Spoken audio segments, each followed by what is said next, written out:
नमस्कार दोस्तों, मैं राकेश अंदानिया।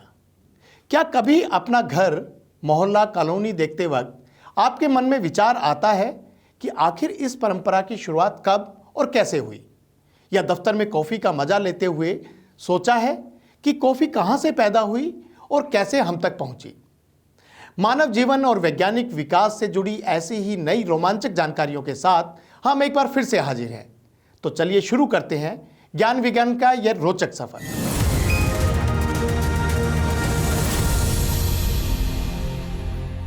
कॉफी शहरी जीवन का महत्वपूर्ण हिस्सा है। घर में खास मेहमान आए हो या फिर ऑफिस में मीटिंग हो, सबको तरोताजा रखने के विकल्पों में कॉफी जरूर होती है। लेकिन क्या आप जानते हैं कॉफी पीने की शुरुआत किस देश से हुई और कैसे यह भारत तक पहुंची? आइए जानते हैं ज्ञान विज्ञान की इस खास रिपोर्ट में। कॉफी का असली स्वाद जो आपको तरोताजा कर देता है, उसका सफर इथोपिया की सुंदर भूमि से शुरू होता है, जहां इसे कहवा नाम से जाना जाता था। कहा जाता है कि यहीं से काफी दुनिया के दूसरे देशों तक पहुंची। इसके भारत आने की कहानी 1998 में लिखी गई डॉक्टर के.टी. अचैया की पुस्तक a historical dictionary of Indian food में मिलती है। उनके मुताबिक कॉफी के बीज अरब व्यापारियों द्वारा कुलीन वर्ग के उपयोग के लिए सबसे पहले भारत लाए गए थे। अरबी लोगों ने दक्षिण भारत और श्रीलंका में कॉफी के बागान लगाए और फिर आए सूफी बाबा बुदान, जिन्होंने कर्नाटक के चिकमंगलूर के पास कॉफी के पौधे उगाए। भारत में कॉफी की दो किस्में ज्यादा प्रचलित हैं, अरेबिका और रोबस्टा। 1830 के आरंभ में ब्रिटिश आगंतुकों ने भी इसको बढ़ावा दिया। उन्होंने दो तरह के कॉफी के बागान लगाए, ऊंचे इलाकों में कॉफी अरेबिका और निचले इलाकों में कॉफी रोबस्टा के। कॉफी के अनगिनत प्रकारों के बारे में हम क्या जानते हैं और किस प्रकार की कॉफी कौन कौन सी जगहों पर उगती है और क्या उसके स्वाद में अंतर होता है, चलिए विस्तार से बताते हैं। तमिलनाडु के कुंभकोणम शहर के कॉफी के शौकीन बाशिंदे अपनी कॉफी को कुंभकोणम डिग्री कॉफी कहते हैं। उसे उन्होंने कुंभकोणम डिग्री के साथ यहाँ तक पहुँचाया है। उनका दावा है कि इसके स्वाद का कोई मुकाबला नहीं है। चिकमंगलूर के कोहरों में हर सुबह कुछ अद्भुत स्वाद की खुशबू घुल जाती है। कॉफी की चिकमंगलूर की इस कॉफी को दुनिया भर में उच्च मानकों के रूप में माना जाता है। चिकमंगलूर की कॉफी का स्वाद खास है, जो बिना किसी चिकरी पाउडर के बनता है। लेकिन चिकरी क्या होती है? ये भी एक प्रकार की कॉफी है और भारत इसका तीसरा सबसे बड़ा उत्पादक देश है। हमारे देश में ये सुदूर पूर्वी राज्यों जैसे असम, मेघालय, सिक्किम में उगाई जाती है। कुछ लोगों का मानना है कि पोषण के मामले में चिकरी अरेबिका से बेहतर हो सकती है, क्योंकि इसमें कैफीन की मात्रा कम होती है। आंध्र प्रदेश के अराकू घाटी की कॉफी भी अपनी विशेषता के लिए प्रसिद्ध है।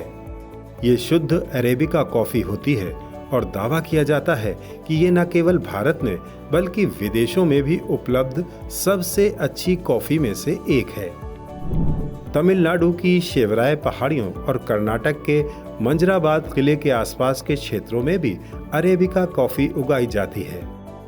तो इस तरह अरबी व्यापारियों के साथ भारत पहुंची कॉफी कई क्षेत्रों के प्रमुख उत्पादों में से एक बन गई है और कुछ का तो निर्यात भी किया जाने लगा है।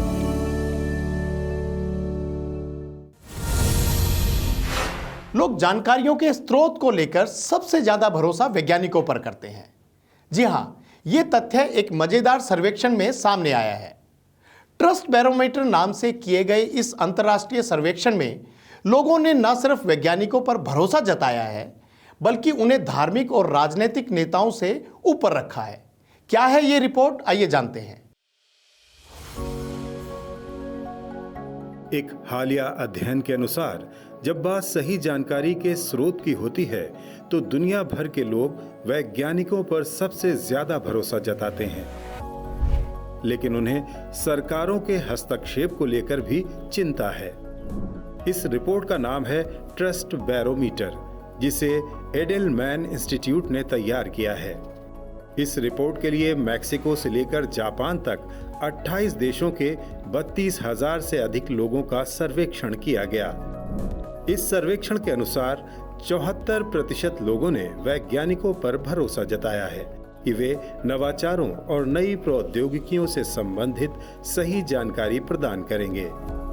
यहाँ तक कि 58% लोगों ने चाहा है कि वैज्ञानिकों को स्वयं इन नवाचारों को प्रस्तुत करना चाहिए।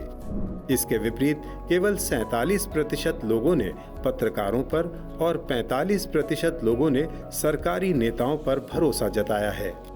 हालांकि सर्वेक्षण में 53% लोगों ने देश में विज्ञान के राजनीतिकरण की चर्चा की है, जो राजनेताओं के हस्तक्षेप की ओर इशारा करता है। इसके अलावा 59% लोगों का मानना है कि सरकारें और अनुसंधान वित्त पोषक एजेंसियां वैज्ञानिक प्रयासों पर अत्यधिक प्रभाव डालती हैं। इन आंकड़ों के अनुसार भारत में इस विश्वास का उच्चाधिकार 70% तक है और चीन में वो 75% तक पहुंचता है। सर्वेक्षण से ये भी जाहिर होता है कि लगभग 60% लोगों का मानना है कि सरकारों में नवाचारों के नियमन की क्षमता की कमी है। कोविड-19 महामारी और कृत्रिम बुद्धि के उदय जैसी चुनौतियों से निपटने के लिए विज्ञान और नवाचार पर वैश्विक फोकस बढ़ चुका है। विशेषज्ञों के अनुसार यह रिपोर्ट आवश्यक मानी जा रही है, क्योंकि ये उन चुनौतियों के समाधान में वैज्ञानिकों की भूमिका को विशेष महत्व देती है। यदि लोगों को लगता है कि विज्ञान का राजनीतिकरण हो चुका है और सरकारें बहुत अधिक हस्तक्षेप कर रही हैं, तो ये सिर्फ विज्ञान के लिए नहीं बल्कि समाज के लिए भी समस्या है। इससे लोगों के विश्वास में कमी आ सकती है। ऐसे में वैज्ञानिकों को नवाचार के बारे में विश्वसनीय स्रोत बनने के अवसर का लाभ उठाना चाहिए। हमने आपको ऐसे आविष्कारों के बारे में बताने की शुरुआत की है जिन्होंने दुनिया बदल दी। ऐसे माइलस्टोन आविष्कार जिनके आधार पर मानव विकास हुआ और हमारी तकनीकी समझ बढ़ी। पिछले हफ्ते हमने आपको आग की कहानी बताई। आज हम जानेंगे कि इंसान ने पहली बार कब और कैसे अपने लिए घर बनाया। अपने लिए घर बनाना मानव की प्राथमिकताओं में से एक रहा है और अब ये सिर्फ सिर छुपाने या आश्रय की बात नहीं रह गई, बल्कि स्टेटस सिंबल भी बन गया है। जितना आधुनिक घर, इंसान उतना ही इतराता है। घर बनाना आज आसान है। जितना पैसा, जितनी जमीन, उसके हिसाब से मनपसंद घर तैयार। लेकिन क्या आप जानते हैं कि घर बनाने की शुरुआत कैसे हुई और कब से हुई? आज हम यही जानने की कोशिश करेंगे। लिखित प्रमाण भले ही मौजूद ना हो, लेकिन मानव विकास पर शोध करने वाले शोधकर्ताओं के अनुसार मानव की शुरुआती प्रजाति होमो हिंडलबर्गेसिस ने लगभग 8 लाख वर्ष से 2 लाख वर्ष ईसा पूर्व के बीच यूरोप में पहला आश्रय बनाना शुरू किया होगा। सबसे पुराने आश्रय का सबूत भी फ्रांस के टेरा अर्नाटा में मिलता है, जो कि लगभग 4 लाख साल पहले का है। मानव का प्रारंभिक आश्रय प्राकृतिक गुफाएं थीं, लेकिन ये भी एक विशेष क्षेत्र में होती थीं, जहां भोजन और पानी मिल सके और सुरक्षित हों। जैसे जैसे सामाजिक समझ बढ़ी, मानव ने झुंड में रहना शुरू किया और इस तरह गांव, कस्बे और मोहल्ले विकसित होने शुरू हुए। मानव ने धीरे धीरे मिट्टी, लकड़ी और वनस्पति की मदद से अपने लिए झोपड़ी नुमा घर बनाने शुरू किए। ये ज्यादा सुरक्षित तरीका था।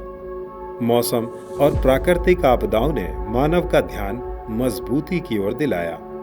कालांतर में मानव ने इसी पर काम किया और तरह तरह के समाधान निकाले। दरवाजों और खिड़कियों का आविष्कार हुआ।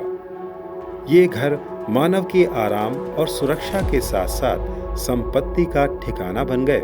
समय के साथ मानव की जिज्ञासा, जुझारूपन और बढ़ती समझ ने भौगोलिक स्थिति और वातावरण के अनुकूल अपने घरों को ढालना शुरू किया और आज गुफाओं से शुरू हुआ सफर मल्टी स्टोरी बिल्डिंगों तक पहुंच चुका है।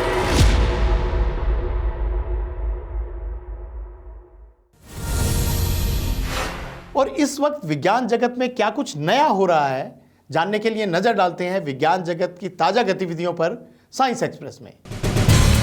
आपने देखा होगा कि सर्दियों में चूहों का शिकार करने के लिए आर्कटिक की लाल लोमड़ी 2 से 4 मीटर प्रति सेकंड की गति से सिर के बल नीचे बर्फ में गोता खा सकती है। कॉर्नेल यूनिवर्सिटी के एक नए अध्ययन के अनुसार उनकी तेज लंबी नाक बर्फ में प्रभाव बल को कम कर उन्हें ऐसा करने में मदद करती है और उन्हें चोट से बचाती है। ये अध्ययन राष्ट्रीय विज्ञान अकादमी की प्रोसीडिंग्स में प्रदर्शित किया गया है। लोमड़ियां एक प्रकार की कैनिडे प्रजाति से संबंधित हैं, जिन्होंने शिकार के लिए लंबे नुकीले मुंह विकसित किए हैं। बर्फ में रेंगते समय लोमड़ी का ये लंबा मुंह उसे अपने शिकार तक पहले पहुंचने की अनुमति देता है, क्योंकि चूहे अपने वातावरण में होने वाली गतिविधियों के प्रति बहुत संवेदनशील होते हैं और जल्दी से बच सकते हैं। अन्य व्यवहार संबंधी अध्ययनों से पता चला है कि उछलने से पहले लोमड़ियां बर्फ की सतह के नीचे चूहों या अन्य जानवरों की सरसराहट की आवाज सुनने के लिए अपना सिर हिलाती हैं, जिससे ध्वनि स्रोत की गहराई का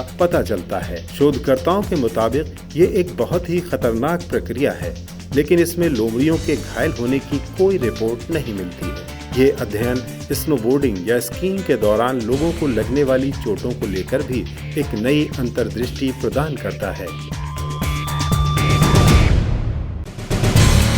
पृथ्वी 70% पानी से बनी है, फिर भी प्राकृतिक संसाधनों पर दबाव बढ़ने से दुनिया भर के देशों में पानी की कमी का खतरा मंडरा रहा है। इस 70% में महासागर जैसे खारे पानी के निकाय और नदियां, झीलें और ग्लेशियर जैसे मीठे पानी के स्रोत दोनों शामिल हैं। वैज्ञानिकों ने अब अनुमान लगाया है कि पृथ्वी की नदियों में कितना पानी बहता है और किस दर से ये समुद्र में जाता है। साथ ही इन दोनों आंकड़ों में समय के साथ कितना उतार चढ़ाव आया है। 1980 से 2009 तक पृथ्वी की नदियों में पानी की कुल मात्रा औसतन 539 घन मील थी। यह पानी 900 मिलियन ओलंपिक आकार के स्विमिंग पूल भरने के लिए पर्याप्त है। अध्ययन से अमेज़न बेसिन एक प्रमुख रूप में उभरा है, जो लगभग 204 क्यूबिक मील पानी रखता है। ये वैश्विक अनुमान का 38% है और सालाना 1629 क्यूबिक मील पानी का निर्वहन करता है। शोध में कोलोराडो और ऑरेंज नदी घाटियों जैसे क्षेत्रों पर भी प्रकाश डाला गया है, जहां मानव जल के उपयोग से प्रवेश करने की तुलना में कम पानी बाहर निकला है। इस अध्ययन के निष्कर्षों को नेचर जियोसाइंस जर्नल में प्रकाशित किया गया है।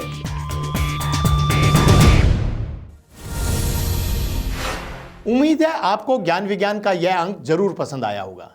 विज्ञान, प्रौद्योगिकी, आविष्कार और नवाचार से जुड़ी ऐसी ही नई पुरानी तथ्यात्मक जानकारियों के साथ हम फिर हाजिर होंगे, लेकिन उससे पहले चैनल को लाइक करें, सब्सक्राइब करें और अपने दोस्तों के साथ शेयर भी करें। अगले हफ्ते फिर होगी मुलाकात, तब तक के लिए नमस्कार।